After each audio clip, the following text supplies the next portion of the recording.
n'est que la petite partie de ce que nous souhaitons voir en Afrique.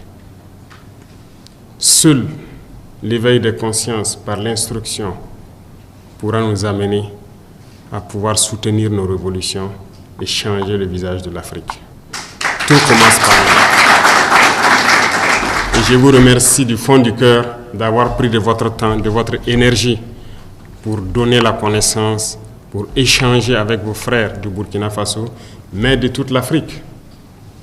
Parce que vous êtes suivis à travers les plateformes numériques aujourd'hui qui ont réussi à rompre les barrières, qui ont réussi donc à estomper les voix des impérialistes qui, avant ces plateformes numériques, n'étaient que les seuls qui pouvaient faire passer leur message à travers la radio, la télévision.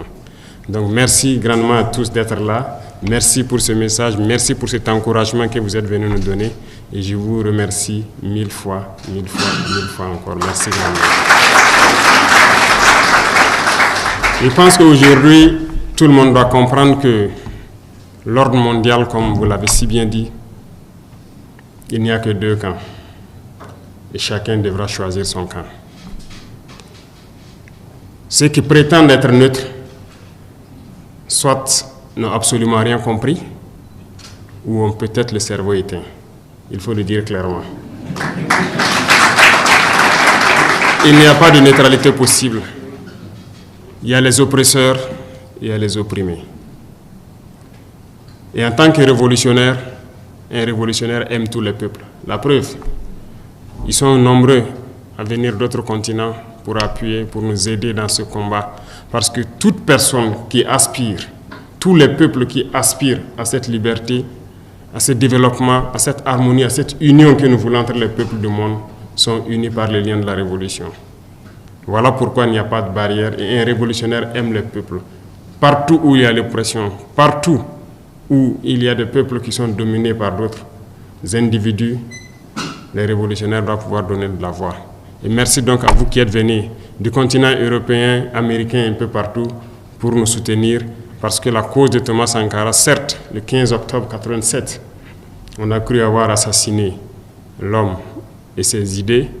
On a tenté de détruire toutes les archives, même en passant par notre télévision nationale. Les gens ont essayé de détruire tout ce qui pouvait exister. Ils sont témoins, vous pourrez passer à la RTB et les demander. Toutes les boîtes d'archives ont été vidées, essayer d'effacer totalement les faits de Thomas Sankara. Dieu merci, certains ont pu conserver beaucoup de choses de lui. Aujourd'hui, plus que jamais, on se rend compte que l'homme, oui, la chair s'en est allée, mais l'esprit demeure sur le monde. Et le combat continue.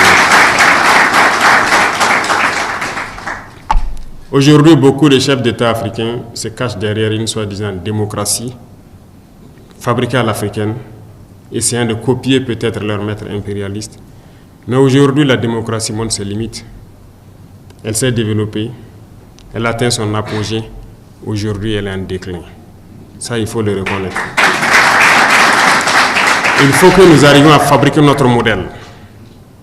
Et notre modèle, c'est africain. Et tel qu'ils le disent, si la signification du mot démocratie est telle qu'ils le disent, c'est que c'est né en Afrique. Alors, ici, nous avons notre manière de voir les choses. Il faut que nous redevenions africains et que nous acceptons de vivre africains. Comme disait le camarade président Thomas Sankara, c'est la seule manière de vivre libre et de vivre digne. Qui aujourd'hui, plus que vous, pour passer ce message au monde entier? Qui aujourd'hui, plus que vous, pour éveiller les consciences? Comme je l'ai dit, tout commence par là. Si la jeunesse ne connaît pas son histoire, la jeunesse ne comprend pas le monde d'aujourd'hui, ne comprend rien de la géopolitique, vous avez beau tourner ciel et terre, ils ne pourront jamais comprendre la démarche de la révolution. Il va de soi qu'à partir de maintenant, partout où nous sommes, que nous puissions faire passer le message de notre histoire, d'où nous venons, qu'est-ce que nous faisons aujourd'hui, pourquoi le monde est ainsi fait, pour que les gens puissent comprendre, emboîter le train de la révolution et qu'on puisse avancer vers un développement harmonieux, vers une union africaine réelle. Car cette union africaine qu'on le dit aujourd'hui de façade, on ne la sent pas. Il n'y a pas d'union.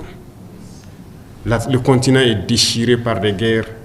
Tout cela par la manipulation des impérialistes. Ils ne veulent que nous voir déchirés, nous entretuer pendant qu'on pille nos richesses. Mais il faut que le message passe. Il faut conscientiser. Il ne faut jamais s'arrêter de parler. Certains diront que beaucoup d'entre vous peut-être parlent beaucoup. Moi, j'ai été longtemps accusé de ça, mais il faut toujours parler.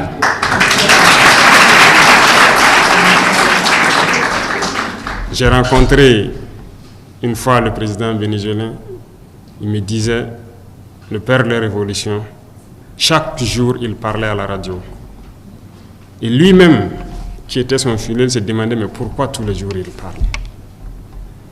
Et Chavez l'a dit, il faut toujours parler pour que les gens comprennent le message et que le message de l'impérialisme ne puisse pas passer.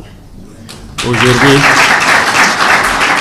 plus que jamais, lui l'a compris et il était venu juste pour m'encourager de continuer à parler. Pendant que sur le continent, nos frères peut-être qui n'ont encore rien compris, nous disent qu'on parle trop. Et souvent, ce sont ces soi-disant intellectuels qui n'ont peut-être pas compris, qui ont été totalement formatés par le système occidental, par le système impérialiste, qui trouvent qu'on parle trop, parce qu'ils ne peuvent pas comprendre et percevoir le message qu'on passe. Malheureusement, c'est leur faiblesse aussi, mais nous devons continuer à parler. Nos jeunes doivent se réveiller. Tout de suite, avant de venir ici, je suis allé encourager une jeune dame qui a été combattue dans le temps, quand elle a essayé de transformer notre coton en produit coton hydrophile médical qui est utilisé et tout. Elle a été combattue, son usine avait été fermée, ses machines ont été toutes démontées et rangées.